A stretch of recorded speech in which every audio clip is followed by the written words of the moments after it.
유다자손의 찬송시 곧 에스라인 헤만의 마스길, 인도자를 따라 마할랏 르안롯에 맞춘 노래.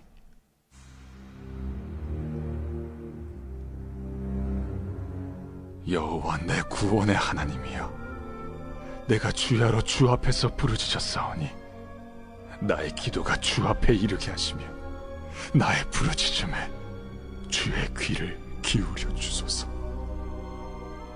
물은 나의 영혼에는 재난이 가득하며 나의 생명은 수월에 가까웠사오니 나는 무덤에 내려가는 자같이 인정되고 힘없는 용사와 같으며 죽은 자 중에 던져진 바 되었으며 죽임을 당하여 무덤에 누운 자 같으니이다. 주께서 그들을 다시 기억하지 아니하시니 그들은 주의 손에서 끊어진 자니이다. 주께서 나를 깊은 웅덩이와 어둡고 음침한 곳에 두셨사오며 주의 노가 나를 심히 누르시고 주의 모든 파도가 나를 괴롭게 하셨나이다. 주께서 내가 아는 자를 내게서 멀리 떠나게 하시고 나를 그들에게 가증한 것이 되게 하셨사오니 나는 갇혀서 나갈 수 없게 되었나이다. 곤란으로 말미암아 내 눈이 쇠하였나이다. 여호와여, 내가 매일 주를 부르며 주를 향하여 나의 두 손을 들었나이다. 주께서 죽은 자에게 기이한 일을 보이시겠나이까? 유령들이 일어나 주를 찬송하리이까?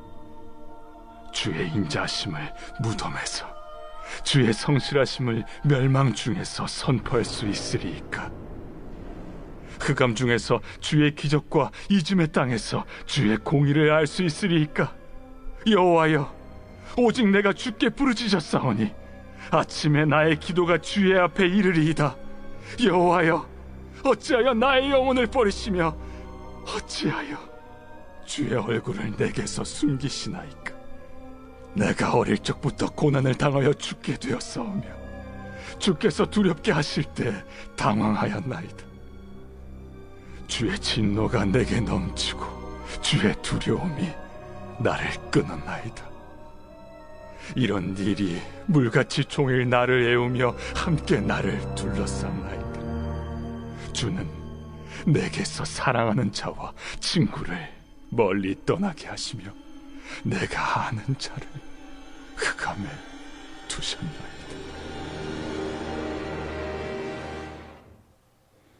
자, 오늘은 시편 88편인데 순환자의 비창한 기도가 소개가 되고 있습니다. 전체적으로 어둡고 비창한 상태에 쌓여 있어서 자초지종 슬픔의 호소라고 말할 수 있습니다. 표제에 기록된 마할랏 르안롯이라고 하는 말은 고통스러운 질병을 뜻합니다. 자, 1절, 2절은 도우심을 구하는 애절한 기도가 소개가 됩니다. 시편 기자는 자기의 비창한 처신과 형편을 눈물로 하나님 앞에 애절히 간구하면서 1절에 여호와 내 구원의 하나님이여 라고 부르고 있습니다. 하나님의 주시는 구원을 여러 차례 경험했던 자의 의식에서 나오는 기도입니다. 하나님은 비록 자기를 버렸을지라도 그는 오히려 하나님을 나의 하나님이라고 불렀습니다. 또 시편 기자는 욥과 같이 하나님이 자기에게서 멀리 떠나신 것과 같이 느낄 때에도 끝끝내 하나님께 호소할 수밖에 없었습니다. 비록 성도들이라도 어려운 문제를 가지고 주님 앞에 간절히 애절히 부르짖는 일은 힘든 것입니다.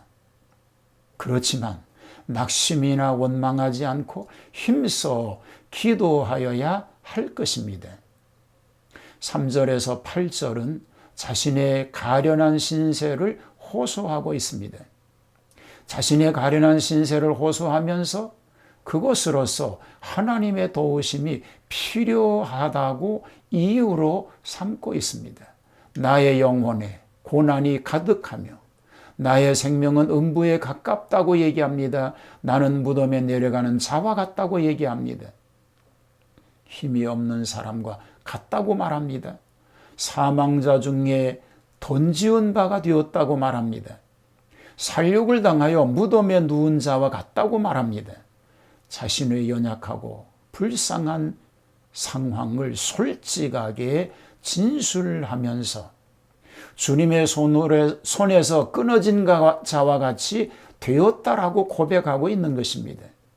시편 기자는 자기가 당한 환난을 우연하게 온 일이라고 생각하지 않고 그것은 하나님의 진노의 표로 여겨 스스로 반성하고 있는 것입니다.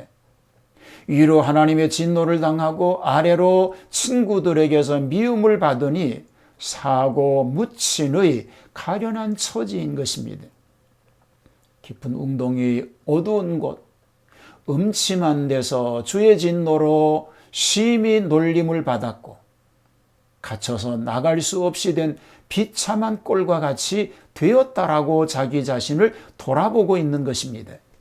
9절에서 12절은 죽기 전에 응답을 바라며 기도하고 있습니다.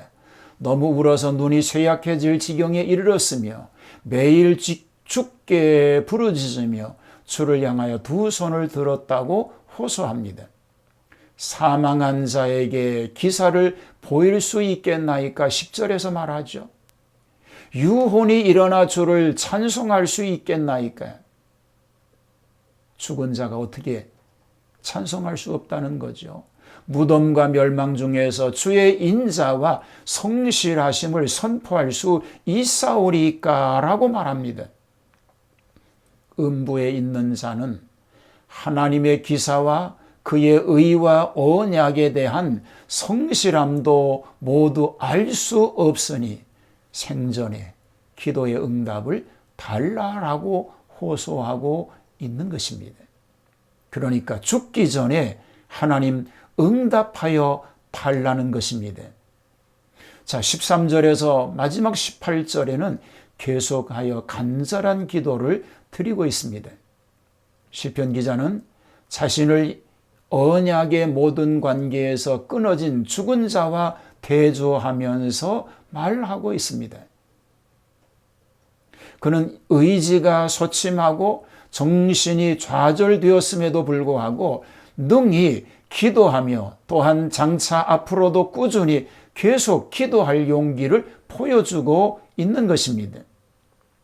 그의 평생 순환 중에서 살았고 그 생명의 최전선이 사망의 일보 직전에 있는 가련한 자에게 긍휼을 베풀지 않겠는가라는 것입니다. 재앙이 홍수같이 밀려 닥쳐온다 하더라도 오히려 누구 하나 손 내밀어 주는 자가 없다고 탄식하며 하나님의 도움을 구하고 있는 것입니다.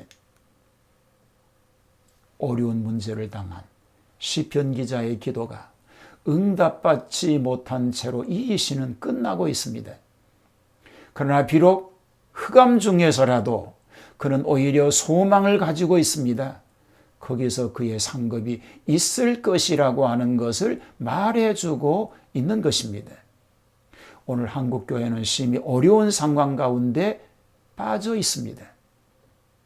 그러나 하나님의 도우시는 은혜와 은총을 통해서 우리의 삶 속에 놀라운 하나님의 은혜와 평강이 넘치게 될 것을 믿습니다.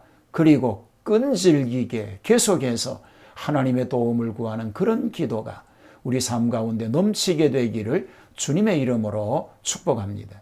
하나님, 한국교회를 불쌍히 여겨 주시옵소서. 대면교회가 통제된 상황에서 비대면 예배를 드려야 하는 이런 어려운 시대를 맞았습니다. 아버지 하나님, 모든 교회 예배가 정상적으로 회복되게 하여 주시옵소서.